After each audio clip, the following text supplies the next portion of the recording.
Welcome to What the Plus, an overview of the last century of pop culture, filtered through the lens of Disney Plus. I'm Garrett Martin. Thanks for listening. This is going to be a slight digression from what this show normally is. Sometimes it's just easier for one guy to get on a microphone and talk for a while than it is to set up and record and edit a call with somebody else, especially during the holidays.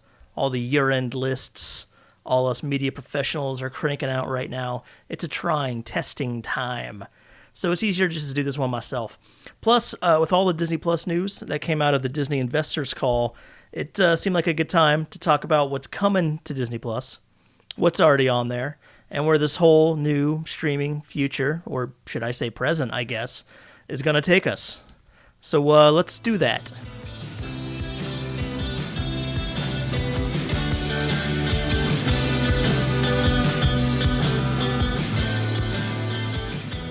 So the big news out of that investors call, which, these events, they typically aren't made for the public. I don't know if it's just a pandemic-era concession or what, but somehow this presentation for Disney stockholders became an ersatz D23 or something.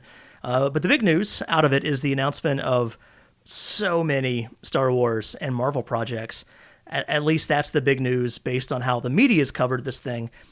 If you want proof that the fanboy mentality still dominates with media coverage, just look at how the superheroes and the sci-fi action figure news gets the spotlight over all the Disney animation or live action or even Pixar announcements.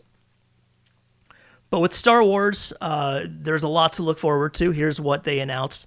You've got 6 live action projects for Disney Plus currently in the works. There's Andor, which was announced a while back, starring Diego Luna as the rebel spy he played in Rogue One. This is the only one of these Disney Plus Star Wars shows where a release window was even mentioned, and it's 2022, so a ways to go. Ahsoka is going to follow the popular animated character who just made her live-action debut in The Mandalorian this season, starring Rosario Dawson. Obi-Wan Kenobi is going to bring back Ewan McGregor and Hayden Christensen, who will be playing Anakin/Darth Vader again. This one is set 10 years after Revenge of the Sith. So between those prequels and that first Star Wars movie. Rangers of the New Republic is another Mandalorian spinoff from Jon Favreau and Dave Filoni, and that's the only information they gave about it. And then there's going to be a Lando series from Dear White People's Justin Simeon. No word on any Donald Glover involvement with that one yet. And finally, there's The Acolyte. This is the project from Leslie Headland of Russian Doll. The website describes this as a mystery thriller that will take the audience into a galaxy of shadowy secrets and emerging dark side powers in the final days of the High Republic era.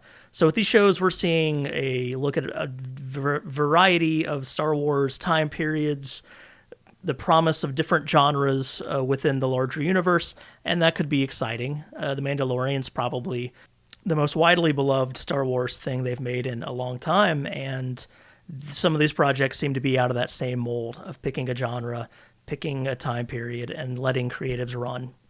Star Wars ain't just TV shows, though. I don't know if you know that.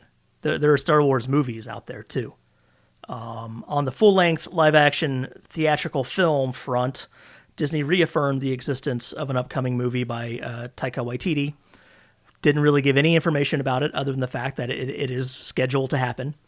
And then they announced a movie called Rogue Squadron, which is scheduled for Christmas of 2023. It's going to be directed by Patty Jenkins, who made the Wonder Woman films. This is about that X-Wing squad that's appeared in many Star Wars novels and games over the decades. In animation, there's going to be a Clone Wars spinoff featuring the group of soldiers known as the Bad Batch, an anthology called Star Wars Visions that will feature anime-styled works set in the Star Wars universe, and then an animated adventure called A Droid Story that features R2-D2, C-3PO, and a new droid hero. And then Marvel went and announced another massive spate of projects on top of all that. They're poised to really dominate Disney Plus's lineup with various miniseries and such over the next couple years. Coming out 2021, you've got WandaVision, which is out on January 15th, just a few weeks from now. The Falcon and the Winter Soldier will be following in March of 2021. And then a Loki series will be out in May of that year. Next summer, there'll be an animated What If series, which, if you aren't familiar with the comics, they basically take important moments in Marvel history and create a story out of what if things happen differently. Also, for late 2021 on Disney Plus, you can expect the Ms. Marvel series, and then also Hawkeye, which is going to feature both the Clint Barton and Kate Bishop characters, and based on some set photos, also Pizza Dog, which is exciting for a lot of people, you know. And then the next wave of Marvel Disney Plus series after that, none of these are dated, but it's going to include the She-Hulk series, which stars Tatiana Maslany, and features Mark Ruffalo and Tim Roth from their other previous MCU characters. The Moon Knight show with Oscar Isaac and created by the Egyptian filmmaker Mohammed Diab. A miniseries based on the Secret Invasion comic. And then a newly announced series starring Ironheart, a.k.a. Riri Williams, who's like a teenage counterpart to Iron Man. There's also going to be a series of shorts starring Baby Groot, because if we know people love anything on Disney Plus, it's adorable baby versions of alien creatures. The Marvel theatrical lineup got all jumbled up on account of COVID, of course, but they're not going to shift any of these things to Disney Plus. They're still targeting theatrical releases for all the big Marvel movies that they had scheduled. That includes Black Widow, which will finally, hopefully, come out in theaters in May 2021, exactly a year after it was originally scheduled. Shang-Chi and the Legend of the Ten Rings will be out July of 2021. The Eternals, November 2021. And then in 2022, in March, we'll have Doctor Strange in the Multiverse of Madness, which is being directed by Sam Raimi. We'll have Taika Waititi's next Thor movie, Thor: Love and Thunder, in May of 2022. Ryan Coogler's Black Panther sequel in July of 2022, and Captain Marvel 2 in November of that year. So 2022 especially seems really stacked with high-interest Marvel sequels. They also announced the name for the next Ant-Man movie, which will be called Ant-Man and the Wasp: Quantumania. They announced Guardians of the Galaxy 3 would be out in 2023 with an original live-action holiday special featuring the whole cast and directed by James Gunn, hitting Disney Plus in 2022. And finally, they teased both the first Blade movie in the MCU, and they announced that John Watts of the MCU Spider-Man movies would be making the movie that finally introduces Marvel's first family, the Fantastic Four, into the Marvel Cinematic Universe. So, hey, we're finally going to get the Thing in the MCU where he belongs. That's a good thing. The Thing is good. And the Thing is good, too. Getting back to traditional Disney, Walt Disney Animation Studios announced that its next feature film, Raya and the Last Dragon, which was supposed to come out in late 2020, will simultaneously hit theaters and Disney Plus Premier Access on March 5th, 2021. Premier Access is that thing they tried with the live-action Mulan, where you have to pay an extra fee on top of the subscription to watch the movie. No word on what Raya's fee will be, but Mulan was $30, and then it wound up on Disney Plus for anybody to watch like 3 months later. So I guess you'll have to do the math yourself on that one. After Raya, the next Disney full-length feature will be Encanto, which is scheduled for theaters in November 2021. Also, a variety of animated series were announced for Disney Plus, including shorts based on Zootopia and series based on Moana, Baymax from Big Hero 6, Tiana from The Princess and the Frog, and maybe most interesting of all, Iwaju, a partnership with an African company called Kugali, and it's an Afrofuturistic sci-fi cartoon set in Lagos. It looks really cool. If you check out one thing that I mentioned here that you hadn't heard of before, maybe make it this one. And then there was a bunch of Disney live action that got announced, a lot of remakes, a lot of sequels. There's going to be a Hocus Pocus 2 because people love that movie. A new Three Men and a Baby, starring Zac Efron, presumably as one of the men. A Cheaper by the Dozen remake from Kenya Barris, starring Gabrielle Union. A prequel to the live-action Lion King that's going to go straight to theaters, assuming theaters still exist. The already announced live-action Little Mermaid. That Jungle Cruise movie with The Rock and Emily Blunt that I'm pretty sure they wrapped like 5 years ago. It's finally supposedly going to be out in July of 2021. A live-action Pinocchio is coming to Disney Plus, and maybe it'll be the first ever live-action version of Pinocchio that isn't just utterly creepy. There's also going to be a live-action series starring Peter Pan and Wendy and a live-action Cruella. One thing that sounded interesting to me as a comedy fan and a fan specifically of the people involved is a live-action animation hybrid version of Chip and Dale's Rescue Rangers, starring John Mulaney and Andy Samberg, and directed by the Lonely Island's Akiva Schaffer. I kind of hope they don't go the route of that new DuckTales cartoon where they get the celebrity voices and now suddenly these beloved cartoon characters who have had unique and immediately recognizable voices for decades just sound like famous people. But who knows? I mean, if you're going to bring in John Mulaney and Andy Samberg, you probably want people to hear John Mulaney and Andy Samberg. I don't know. Finally, there's going to be a Sister Act 3 with, Whoopi Goldberg.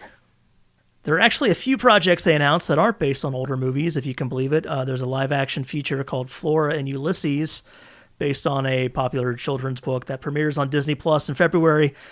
Various projects based on the lives of athletes Chris Paul and Giannis Antetokounmpo, and also a project based on Keenan Lowe, a high school football coach in Oregon who prevented a school shooting by wrestling a shotgun out of a kid's hands. Which, hey, talk about a hero. And okay, oh my God, how much is left? Okay, Pixar time. Soul, their next feature, as previously announced, will be on Disney Plus on Christmas Day 2020. So in like 2 weeks, the short Burrow will also be out that day. Pixar Popcorn is a collection of various mini shorts that will be hitting Disney Plus in January 2021. The theatrical film Luca is on schedule for a June 2021 release. And later that year, in fall of 2021, there's going to be another collection of Pixar shorts called Doug Days going up on Disney Plus.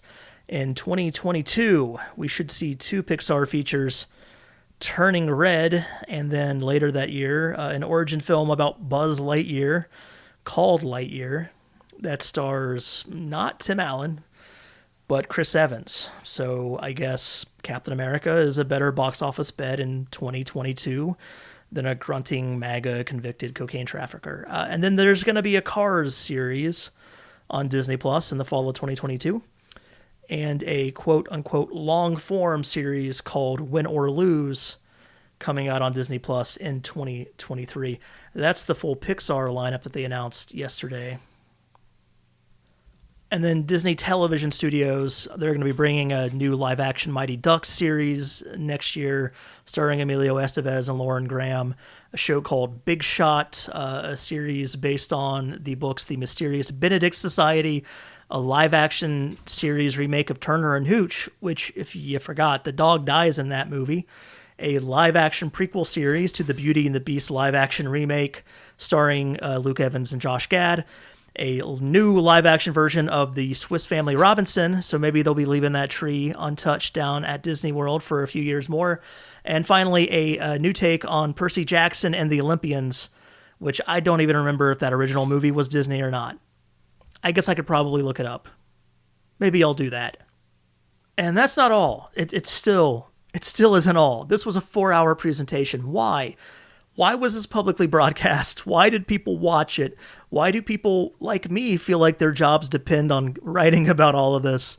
Man, it's like Disney had this crazy blockage for all of 2020 caused by this pandemic, and then it suddenly just burst through all at once, just dam busters of content announcements, even after laying off a significant portion of their workforce. I'm going to talk about that in a little bit because, hey, Disney is not a fun company to talk about these days. But hey, in addition to all of that, there was FX talking about more Atlanta and American Horror Story and What We Do in the Shadows and Better Things and Archer.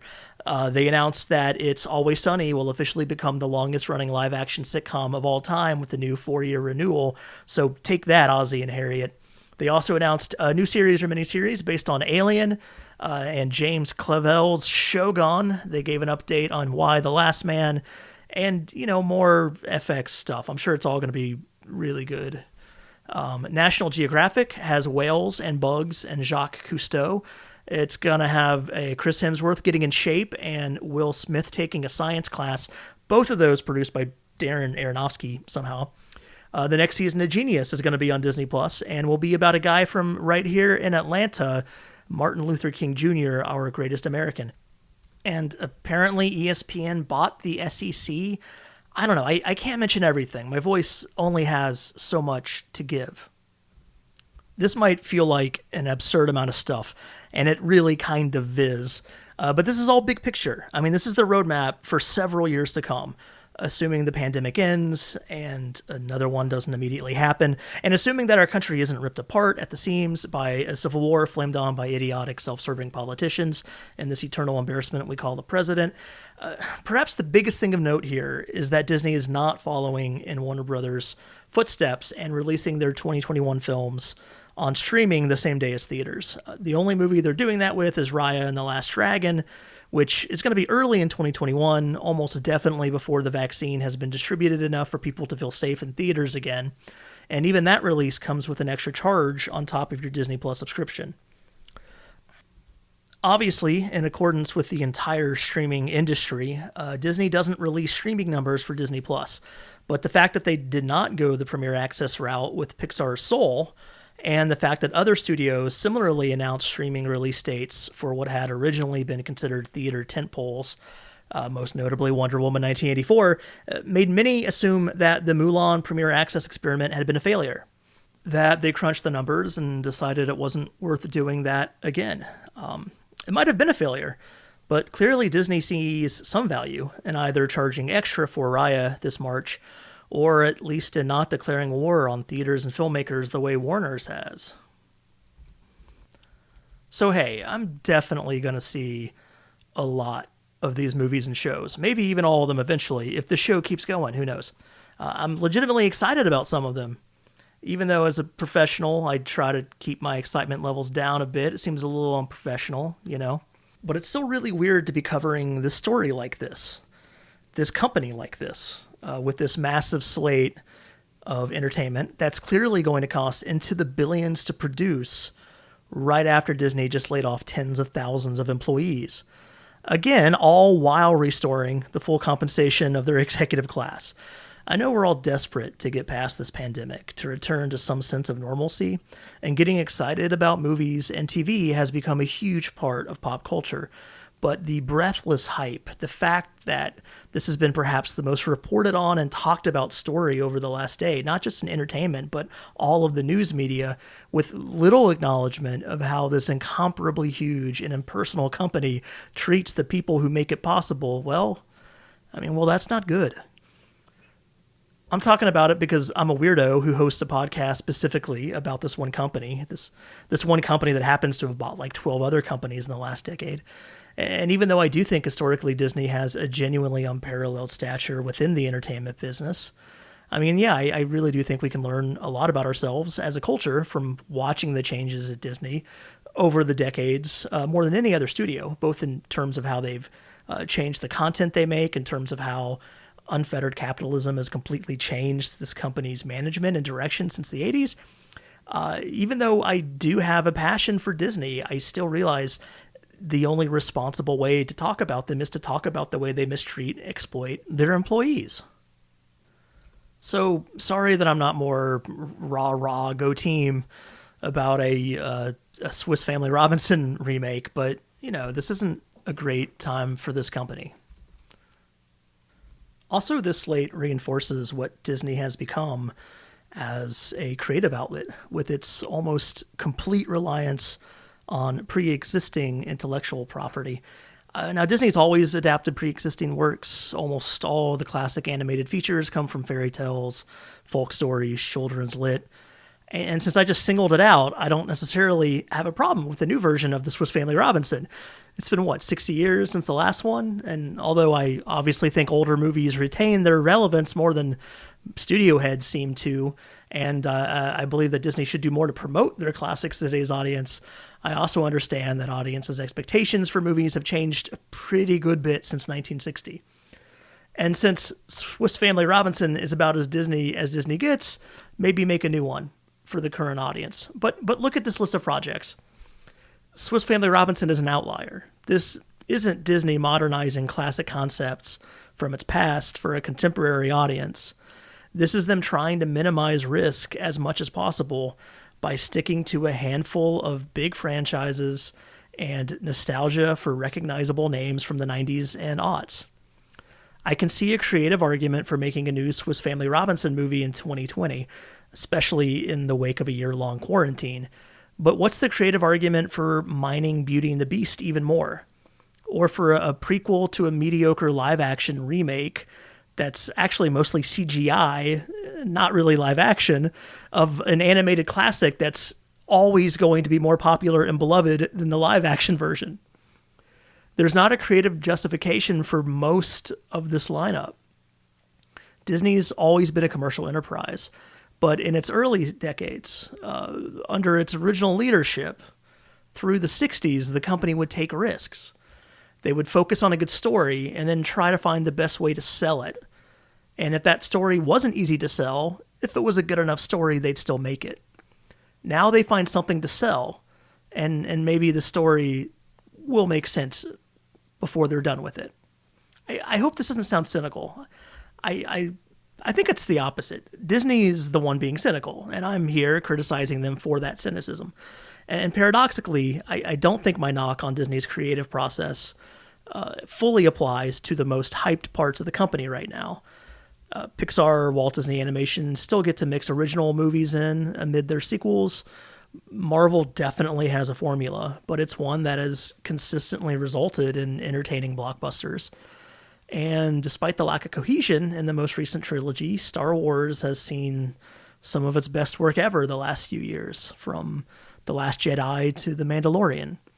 Marvel, Lucasfilm, Pixar, Walt Disney Animation, they've all found ways to make good movies and good stories within the commercial constraints of a company that's as single-mindedly beholden to the stock market as any other in America. It's when you look at the rest of this lineup, the live-action shows coming to Disney+, all the animated spin-offs to beloved movies from the last 30 years, that you realize they aren't interested in coming up with new ideas that they can sell, new concepts to make money, as much as they are in just repeating what they know people already love. That's been clear for years, and this just reinforces that. I understand that Disney has seen enormous challenges this year, more than most multimedia companies. I mean, not only have they lost out on significant revenue from the lack of a theater business like every other studio, but also because of their heavy reliance on travel, from the theme parks to the cruise line. That's just ravaged Disney this year. And obviously they need to produce content. I hate that word, but that's what this all is, to keep what's now their most successful division, Disney Plus, chugging along. Even with the massive layoffs and the postponement or cancellation of so many projects at the theme parks, Disney would still need to make this massive capital investment into new shows to retain and grow that subscriber base. We don't need to celebrate it, though, or hype it uncritically, or thank a company for doing their job, the job of making entertainment, while they're also shifting most of the pain and suffering of this year onto their rank-and-file employees. The whole unseemliness of the situation can be summed up by the venue in which this slate was announced. This was an investor's call. This was information for stockholders. And not just people who own a handful of shares, but people who are significantly invested in Disney.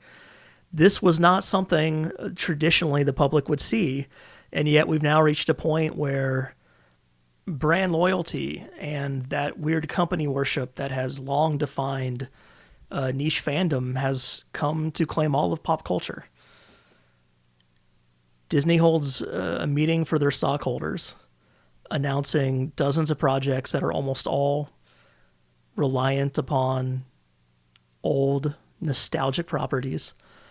And then every news site and media outlet, whether entertainment is their primary focus or not, reports it through dozens of individual posts shared throughout all their social media channels for fans to breathlessly get excited for. That's kind of weird. This is a weird time. And not just because of the pandemic.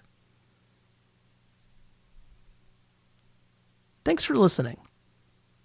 This has been What the Plus, a show about Disney by a guy who likes Disney, but doesn't like everything that they do.